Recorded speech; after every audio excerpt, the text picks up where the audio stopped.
अस्सलाम वालेकुम everyone, this is me Bushra Tahir. आज हम लोग स्टार्ट करने लगे हैं relative atomic mass and mass unit. Atomic mass unit सबसे पहले हम डिस्कस करते हैं रिलेटिव एटॉमिक मास को। रिलेटिव एटॉमिक मास हमारे पास क्या चीज़ है, हमने इसमें डिस्कस करना है कि एटम का जो मास है वो कैसे कैलकुलेट किया जाता है, या फिर 18वीं सेंचुरी में जो केमिस्ट थे इन्होंने कैसे एटम का मास कैलकुलेट किया था।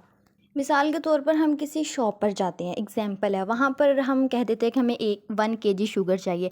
फिर जब वो शॉपकीपर है वो हमें शुगर देता है, वो कंपैरिजन में देता है। कंपैरिजन वो किस चीज़ के साथ करता है, वो स्टैंडर्ड यूनिट के साथ कंपैरिजन करके हमें शुगर देता है।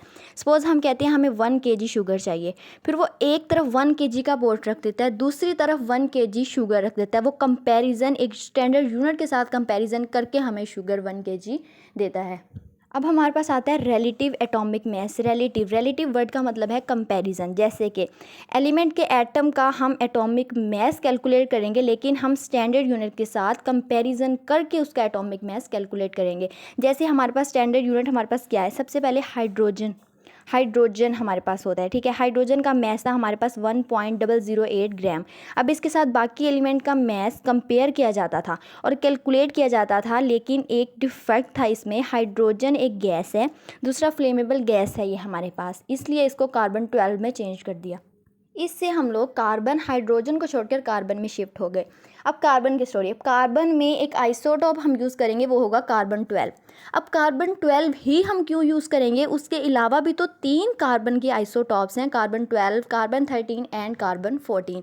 लेकिन हम कार्बन 12 ही क्यों यूज़ करेंगे, क्योंकि ये 98% नेचर में पाया जाता है। अबेंडेंट यूनिट हमारे पास ये 98% ये मौजूद है, और दूसरा ये स्टेबल यूनिट है हमारे पास कार्बन 12, इसलिए हम हाइड्रोजन से कार्बन 12 में शिफ्ट हो जाएंगे। और इसकी हम डेफिनेशन कुछ यूँ लिखेंगे, mass of atom of an element compare 1/12 of carbon 12 atom. ये था हमारे पास रिलेटिव एटॉमिक मास। अब हम डिस्कस करते हैं relative mass unit, sorry atomic mass unit. अब आता है हमारे पास relative mass unit, relative atomic mass. ये होता है हमारे पास unit of relative atomic masses is called atomic mass unit. Relative atomic mass को हम रिप्रेजेंट या शो किससे करते हैं, वो करते हैं हम AMU से, atomic mass unit is equal to 1/2 of carbon, 1/2 of carbon 12। इसका मतलब है जो कार्बन है उसका 12 जो हिस्सा है, इसको हमने स्केल बनाया हुआ है, उसके साथ हम बाकी एटम के साथ कंपेयर करेंगे। इसको हम बाकी एटम्स के साथ कंपेयर करेंगे।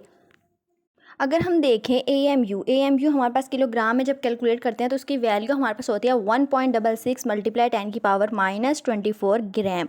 अब हम देख रहे हैं कितना स्मॉलेस्ट यूनिट है, बहुत स्मॉलेस्ट यूनिट है हमारे पास AMU का।